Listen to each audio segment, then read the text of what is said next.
Welcome to a full review of the BMW X6 S40i, this base petrol engine for this vehicle, which will be the most significant worldwide. And here on Autogefuehl, with Thomas, we'll fill you in on the exterior, interior and the driving experience, also talking about the differences X6 to the X5, and we also have a beautiful landscape here for you today just from the LA area. Please join us now in Full HD, full screen and full length. Let's go!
Here in the front, we can see the BMW X6 has a different double kidney than the X5. It's a little bit, let's say, more sculpture here in this area. Vertical fins, pretty impressive, really big if you compare it also to the previous generation of the X6. Headlamps come standard with LED, then it looks like this, also with the daytime running light. Optional, there are these adaptive LED. Then the daytime running light is also a little bit different, so it goes a little bit wider, on each side. You can also check it out in our other reviews, but I think it's good that we today have a car that does not have all the options. Also in the lower part, this graphic here is standard. So if you go for the M Sport model, it would be different, a little more black, high gloss black and so on, also in the middle part, but this is actually as the car comes standard. By the way, the highest option for the headlamps would also be a laser light. We also have that in other X6 reviews. But again, today, also with the engine, want to show you a car, and it was possible this time, which you would realistically buy as a normal customer. 4.93 meters, 16 foot 1 or 194 inches is the length of the BMW X6 in this generation, and the wheel size actually goes optional to 22 inch. This is something in between. It's 20 inch, I think, a good compromise between the visual part and the comfort. Other than that, there are not so many options on this vehicle. On the exterior, this is standard that we have the crossover wheel arches here. Option, you can go for an M Sport package, which then changes it to vehicle color wheel arches, depending on how you like it actually better. The main design scheme is, of course, here, the design line right there, over the door handles, and then the falling roof line. This is special to the X6, but here in this new generation, to me, a little bit more elegant. I, by the way, always preferred when the frames around the windows are in here in this chrome style. You can also go for these shadow line packages, which then make it black with the most BMWs, and that makes a more aggressive styling. It's just what you actually prefer. Technology-wise, interesting that standard is an adaptive suspension. Optional, you can get a dynamic driving package that includes an anti-roll system, together with the integral active steering that then actually steers the rear axle in the opposite direction than the front wheels at slow speeds for more slow speed agility and also narrower turning circle, and at higher speeds for more stability in the same directions as the front wheels. And this one also comes in a one whole package together, for example, also with bigger brake calipers and so on. It's quite expensive. Is it necessary? Well, when you have some narrow situations, the integral active steering is actually quite cool, and also in basement garage and so on. We do not have that one mounted here today. Well, what do you think about this SUV coupe styling? It's always very special. Is it to your liking, or would you rather prefer the classic SUV form as we know from the X5? Tell me. In the rear we find here an integrated spoiler and vehicle color. I think that's subtle enough. This new generation of the X6 features these horizontal tail lamps, which look more modern and sporty, X6 badge here, and the standard styling here had some grey contrast.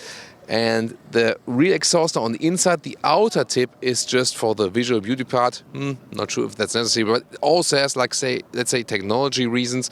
So when they do it like this, it's easier because the exhaust itself is, protected, against heat. It doesn't come and connect somewhere directly, so you can have this styling on the exterior and the rear exhaust on the inside. It also extends, for example, also with heat. So there are also technology reasons behind it. So what do you think about the overall styling right here?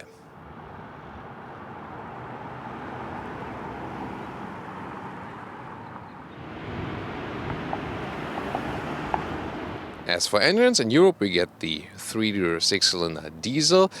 Then we also get, this one is the main engine for the US, the 3-liter 6-cylinder petrol engine, turbocharged and with 340 horsepower.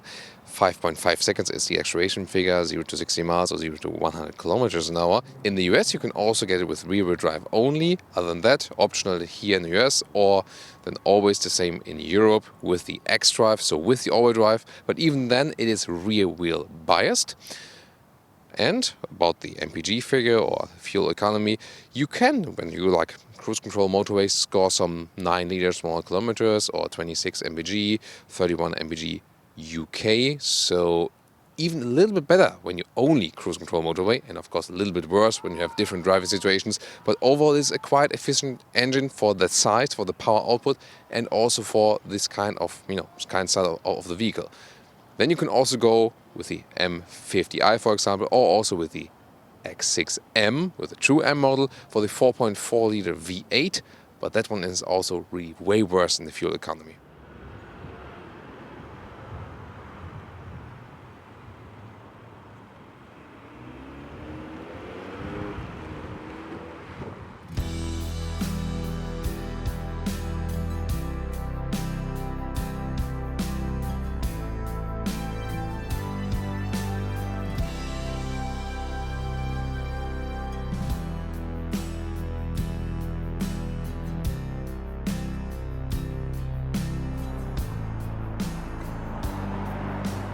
This is the car key, slim and light, and look how the silver elements here glance in the evening sunlight. Beautiful.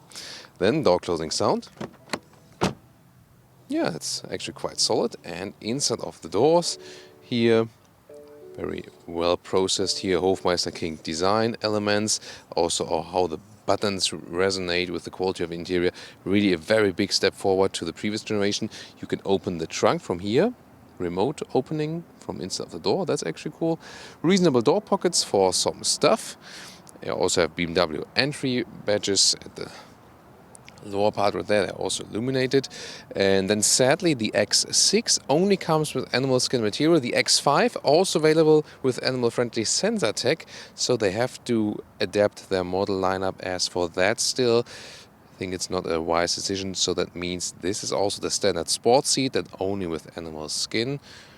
But if you go for that one, you can also pick the standard seat. There's another one also available that also includes an additional animal skin setup as well.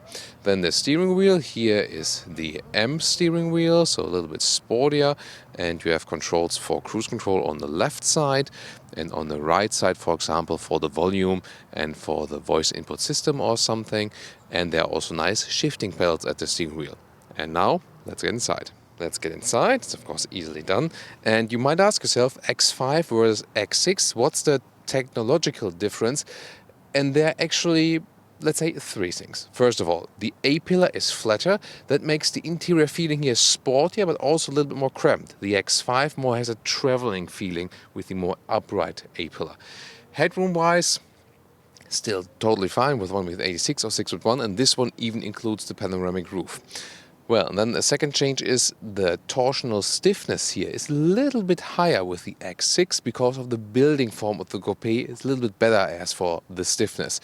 And you can also feel it in driving it when you are an experienced car driver and have a lot of comparison. But it's just, a subtle change. And then here the seat form itself, of course, the different seats available, but basically it's all the same from the form and also materials and so on. But it is 10 millimeters lower inside the vehicle. Again, that's a minor change, but with all these minor changes, I have already experienced that you do feel some difference also in driving with the X6 because it's a little bit sporty, and also the suspension setup is a little bit sportier if you compare the direct versions. Well, and then as for seating position, again, that's somewhat the same as in the X5. It's upright, it's very comfortable, and you know, nothing to complain about that. And steering wheel here up and down, and also comes towards you and in. So it's in this case here electronic control. So it's very good. Still have a nice overview. Of course, a little bit limited here in the X6, but still, when you look through this back mirror, also frameless by the way, is another quality material or quality feature. Actually, you just feel cozy and comfortable here. Again, a little bit sportier than the X5. Interior overview. In this new generation, they've really done a lot, especially quality material wise. Here, the separate climate unit, for example, has a very good quality impression, and it's still good that you can control this, and also the seat heating, still manual.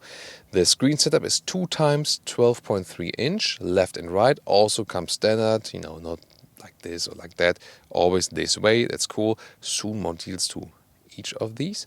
Then soft materials here on top of the dashboard. Then there's this inlet here. You can get different decor elements for that. Also still a volume knob with a metal knurling is also very nice. I like to have that plaidoyer, definitely, to have still a volume knob.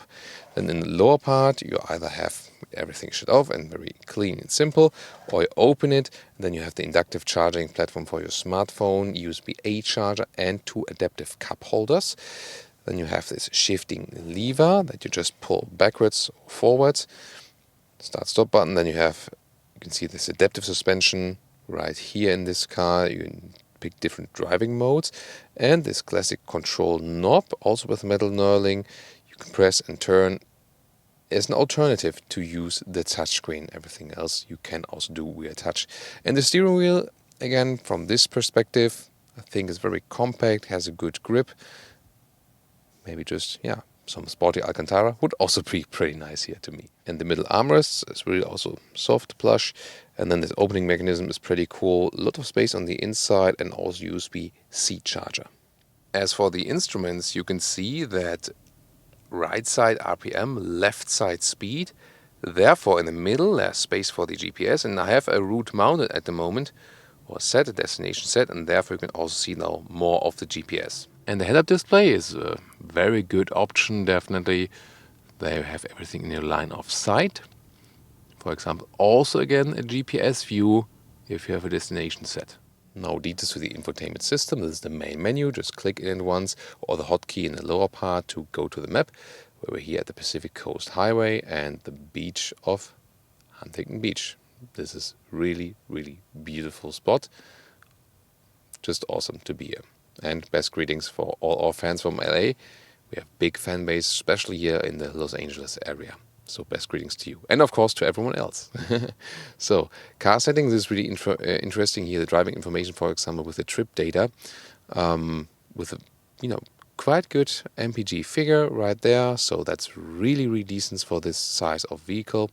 And also confirms that the 6-cylinder petrol engine is actually the engine to go for altogether now with the new plug-in hybrid, which is also this combination. With the smartphone connectivity, you can add the mobile devices right here and add here the new device, and then you can add the wireless Apple CarPlay. And sometimes it works pretty easily and directly, and sometimes it really takes ages that it works. Let's see, we do a live test right here with the wireless Apple CarPlay. Now it comes up on my phone screen. Now I have to accept. If it doesn't work, there are 2 menu items you have to check actually that it allows it. So at 2 different kinds in the menu you have to activate it, and then it should work. It is already activated here. Then you can see it takes some time, and then it's available right here when you press the turning and pressing knob up, and then it uses all of the screen. That's probably, by the way, one thing here. Connection mode, Apple CarPlay. That's the one thing you have to do. Not sure where it went there. So, and here we go. Use all the screen. Music-wise, it's really pretty cool. We can listen to some Above and Beyond right here. And the sound system, all are actually quite good, and they're different upgrades you can actually get. This one here is the Harman Kardon sound system, and it's really worth it because the sound is very crisp and clear. Really love that. So we have the classic volume knob, so I can also deactivate it in the lower part. You can go back to the BMW menu right here, and then you're back at this home screen. So overall, everything is quite self-explanatory. Last but not least, you can press a button at the steering wheel, or you can say, "Hello BMW, please drive me to Newport." And Our next destination is Newport Beach, California. There we go. That's not too far from here, and I really recommend you to go there. It's a very beautiful place. They have beautiful tiny houses and different stylings there. So if you come here in a tourist base or something, then you should definitely visit Newport Beach. Such a beautiful place. So here we go, and you can also zoom in and out, for example, with this turning and pressing knob. You can also use the voice command to change the temperature, for example, or let's say like find me a vegan restaurant or something. That's what I also do quite often. So that works very well. The natural voice input in the BMW operating system 7.0 is really good to have. This, by the way, here the gesture control when I would have the music active. So overall, a great infotainment system. I think that's how it's done at the moment, I think. And the rear camera, where we now can see the sunset or this truck here next to us. So it's also very good quality, good resolution. On the right side, you can also see this fake drone view from above if you have that extended option. Or the backup assistant you can also use if you want to turn backwards somewhere and then let the car do the steering. Also interesting thing we've tested in the 7 Series and also in the 8 Series. You should also check out these reviews. Well, the panoramic roof, if you have one, it opens very wide, has this shade here as well. And here it's especially cool because then you get the views on the palm trees. And you can also open that if you want some fresh air. And sometimes people ask me, yes, it is always somehow a weak point for a vehicle to have a moving part in the top. And it will, of course, always be, better against water and stuff and cannot create any squeaking sounds when it's all closed and there is no panoramic roof. Yes, definitely. If you're afraid of that, then don't go for it. It also depends from car to car. But then again, it leaves so much light inside and air if you drive with, open top in summertime and palm trees, Now let's get in the rear. Also easily done. The X6 has, especially on the exterior, less headroom. What do I mean by that? Because on the interior they did some stuff to even that effect out. So the head lining is a little bit slimmer, so they gain some headroom again. With one with a 6 or 6 with 1, they're still totally fine. Then they put the seat bench a little bit lower and also the angle a little backwards. That's less comfortable to sit on, I think at least. But it, again, gives you more headroom overall. So that's okay. Legroom is also fine still when I'm driving in the front, but still the package, is a long car, but you have not so much legroom in the interior considering the length. Will be fine for 4 adults, no problem. There's also a 5th seat right here. But again, the package is quite bad in this vehicle overall. There's a USB-C charger here. You can also mount, like a special tablet or something. Or there's this hanger, for jackets available, for example. And what's also cool is that you have some soft materials at the inside of the door, even in the rear. You have Isofix on the outside. You do flip the seats already from here, if you like. Then you have this middle arm rest with some space and some adaptive cup holders. And sitting here in this middle part is, of course, a little bit stiffer. But it still works. Also, headroom-wise, barely, but works. So, not that comfortable then in the middle seat, but still works. And then, if you like, you can also get a rear climate unit. Even with seat heating would be possible, but that's an option again. So, you have a little bit more luxury features also in the rear. 580 to 1,525 liters is the boot capacity. And this cover here, you can flip it up like this, and the capacity is just 60 liters less than in the X5. The reason is it is measured below this one here, and above you have the loss in height. That's the thing. Then this floor, you can flip it up like this. Hydraulic strut, hold it open. Pretty cool, a lot of space below. Or replacement tire you could also fit in there. That would be possible. And then like this, we can go also with some luggage inside. Here it is, and also works in a vertical way. So there's actually still enough space in this trunk. You can get along very well. And now let's put the thing out again so we can flip the seats, and we can do that actually from here. There's a 12-volt power supply, and behind it is there, and also the other side. And here we go, and that flips directly from here. That's pretty cool. And then you can load all things through. So still pretty versatile if you can live with the reduced height in comparison to the X5.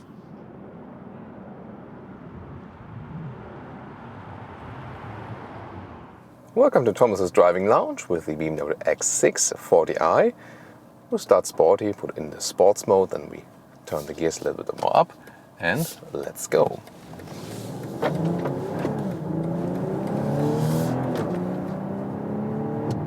Well, and that's 60 miles, and that was not even flooring it out, so I was keeping it, you know, in the balance of sportiness and calmness.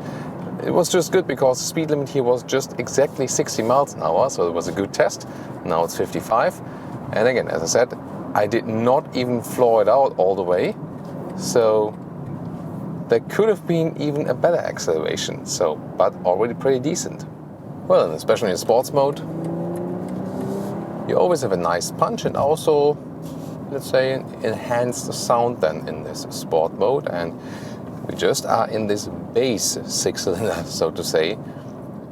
So performance-wise, you're not lacking anything. And the thing is really that when you drive it as the 8-cylinder, of course there's more, sonorous sound, even especially also from the exterior, and you have more punch. But then again, the 8-cylinder is also heavier, so it can feel a little bit lighter here on the front axle, and it's with quite a lot of vehicles that are available with the 6-cylinder or 8-cylinder.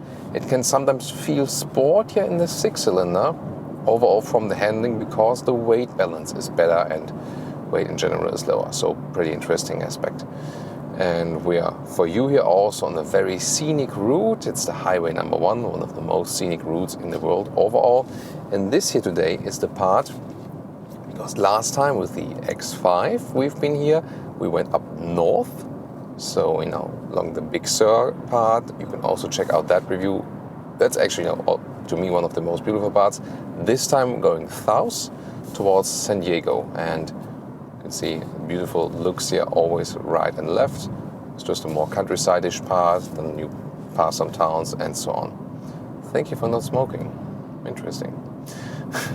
Yeah, smoking inside the vehicle. What about you?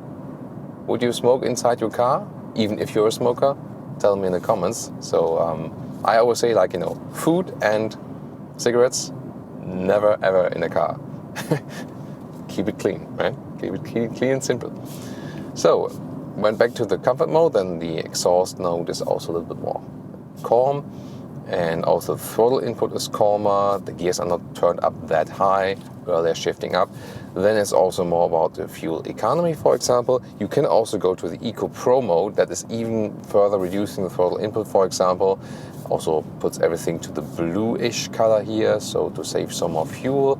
Not by the bluish color, but rather by the throttle input. And BMW has been using these mild hybrid systems even before they were called mild hybrid, actually.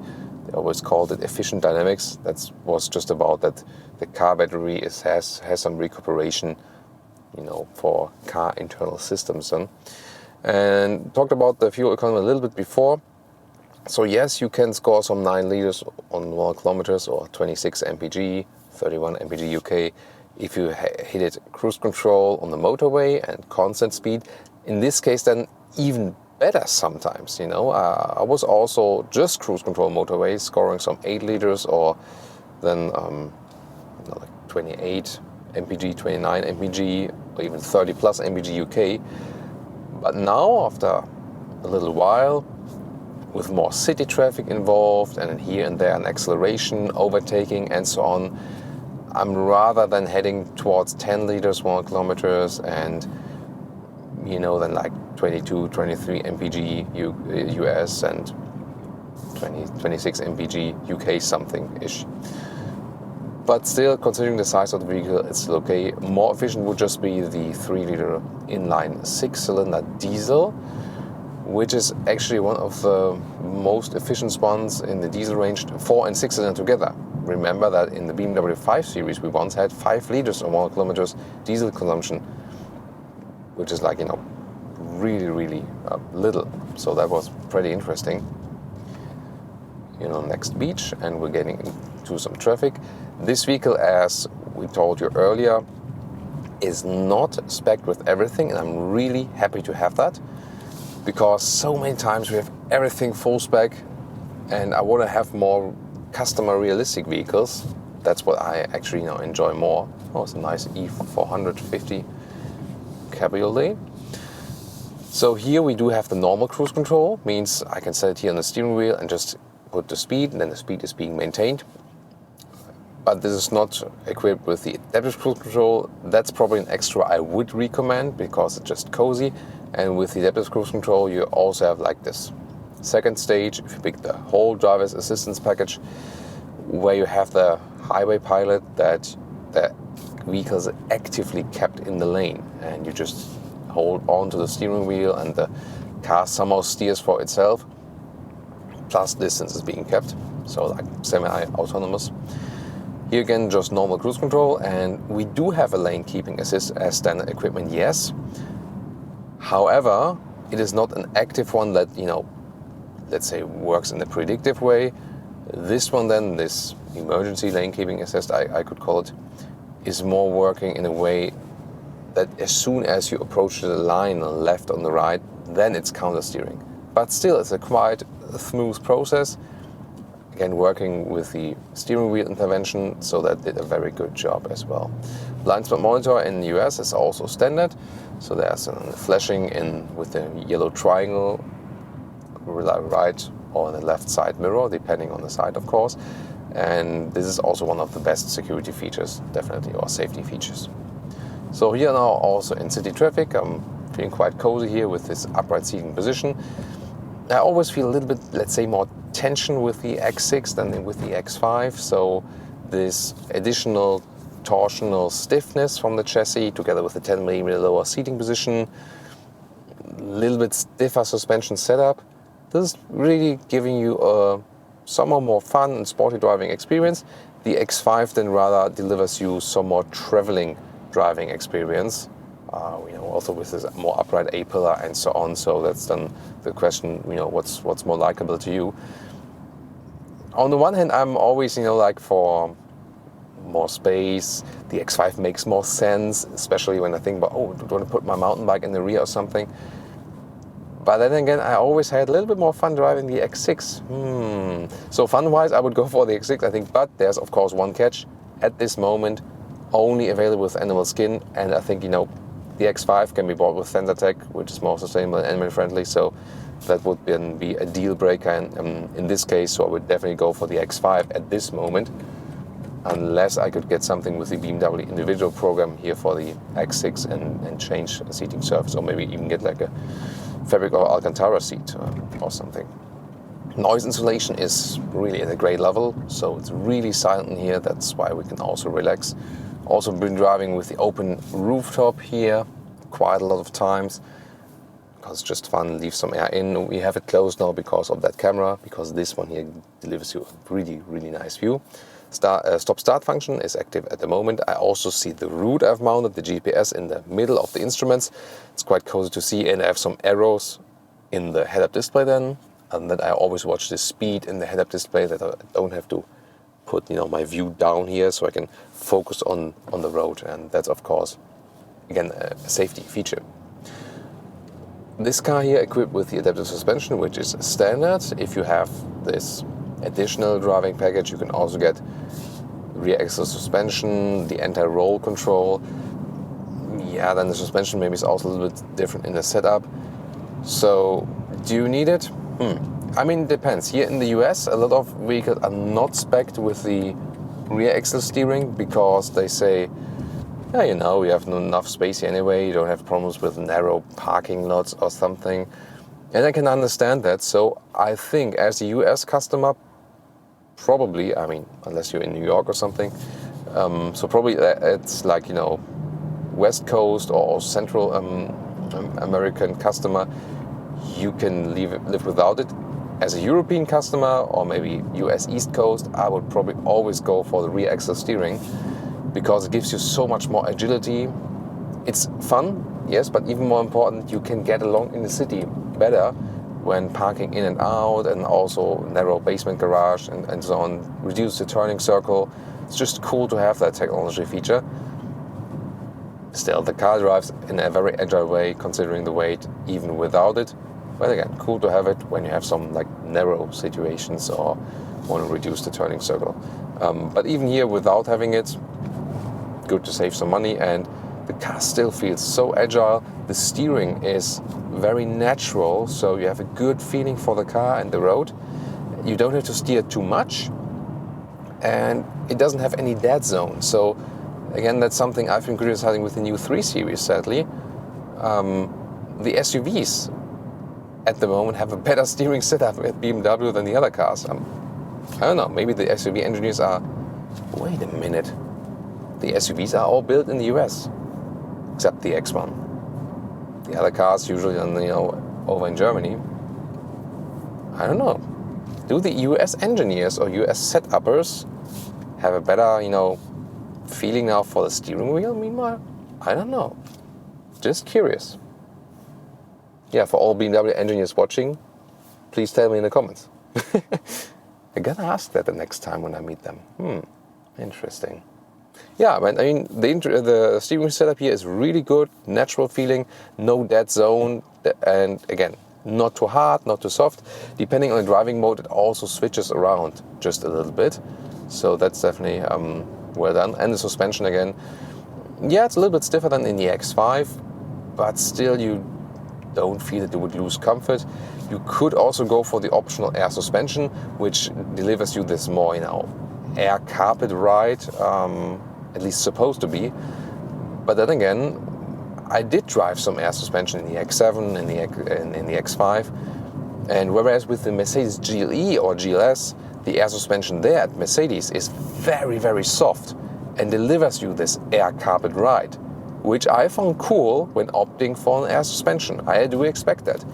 BMW has rather a stiff setup for the air suspension, and so in this case then, I would say sometimes I even feel that with BMW the adaptive suspension is a little bit better because it's so superb, With Mercedes you definitely have more comfort with the air suspension, and it's really delivering you, what you expect from this soft ride, yes. But the BMW, I found that the adaptive suspension is one of the best adaptive suspension on the market, and then you can easily live without the air suspension. And then again, since it's a little bit stiffer, you don't have this totally different suspension feeling. And I think I would expect that it's really, really different, that the adaptive suspension is rather sporty and the air suspension is that very soft experience. But again, I think that's not really the case here. So I would stick with this adaptive suspension, and it's also okay that it's a little bit stiffer here in the X6. Still delivers you a good compromise between comfort and also the sporty handling. And I mean, it's a big car still, and it's quite heavy, can't deny physics. But then again, you always want to start some slalom or some curvy roads or something, because it's also fun. That's pretty rare that these big cars can also be a lot of fun. You don't have it that often. Really cool also to drive it at night. I showed you some shots earlier about that with the ambient lighting. Yeah, blue is my favorite color, so I always put it in ambient lighting blue and put it full brightness all the way. So yeah, tell me which color would you actually pick for the ambient lighting. You can switch the colors around. Of course, it's always nice to drive in daytime here as well. And I mean, when you have a road like this, when a lot of palm trees are present, it's always so cool just to watch it. And I hope you really also enjoy this nice scenic ride here on the highway number 1 together with me. And well, the 40i, this, let's say, normal engine, which most people would go for. I think it was really, really important to test that one. I think it's the best engine pick for this vehicle. If not, you would go for an X5 and with the plug-in hybrid or something. But even that one is connected to the 6-cylinder now. That's a good decision, I think, as well, because customers in this segment, I think, also expect a 6-cylinder, and the 6-cylinder is not less efficient than the 4-cylinder. That's what the test found out there with the plug-in hybrid test before they introduced this new generation. Pretty interesting. But then again, especially in the US, the rear-wheel-driven 40i is the base engine, so that could also be fun. So last remark then to the all-wheel drive system. You can easily buy this car as rear-wheel drive, especially, for example, here in California, because, I mean, when are the roads slippery again here? Like, never. So, but if you're living in Minnesota or something, then you would probably go for the all-wheel drive, for the 40i X-Drive then. And, I mean, in Germany, we cannot get it without all-wheel drive. It's also uncommon to have big SUVs just rear-wheel driven. Probably I would go for it. I mean, if it's a little bit cheaper. So where I live in Germany, we hardly ever have like a real winter. But if you're more like living in alpine regions, then of course most people go for the all-wheel drive. So that's about it. I think it could even be more fun with rear-wheel drive only. Experienced that with the BMW 3 Series as well. But here again, even if I do have the all-wheel drive, it's rear-wheel biased and it's a, let's say, classic all-wheel drive. So you always have like a nice punch out of the corner as well, and don't have like a front-wheel drive feeling or something. So it's still good to have it, no problem. But yeah, if I would have the choice and live in a rather dry and warm and sunny state or something, then I would probably stick with the rear-wheel drive and, you know, even more have this purest BMW feeling. So a little bit envious that we cannot get it in Germany actually. Well, in this case, it's an American car, you know. Big X models, all built in Spartanburg in the US. We've also been there a couple of times now. It's a pretty interesting place, definitely. And you can also check out the X5 episode, which we filmed actually close to Spartanburg as well. And also be sure to check in with the M50i episode. This one here of the X6. So I'll link all these episodes in the video description and also in the pinned comments. And then there's, of course, the very, very special X5M and X6M episode. So, you know, sometimes, you know, when I talk about some videos, they maybe air a little bit later, sometimes earlier. But at the end of the day, if you watch the video later, then it will always be linked in the video description or a pinned comment. So I hope to see you there and enjoyed this driving part here.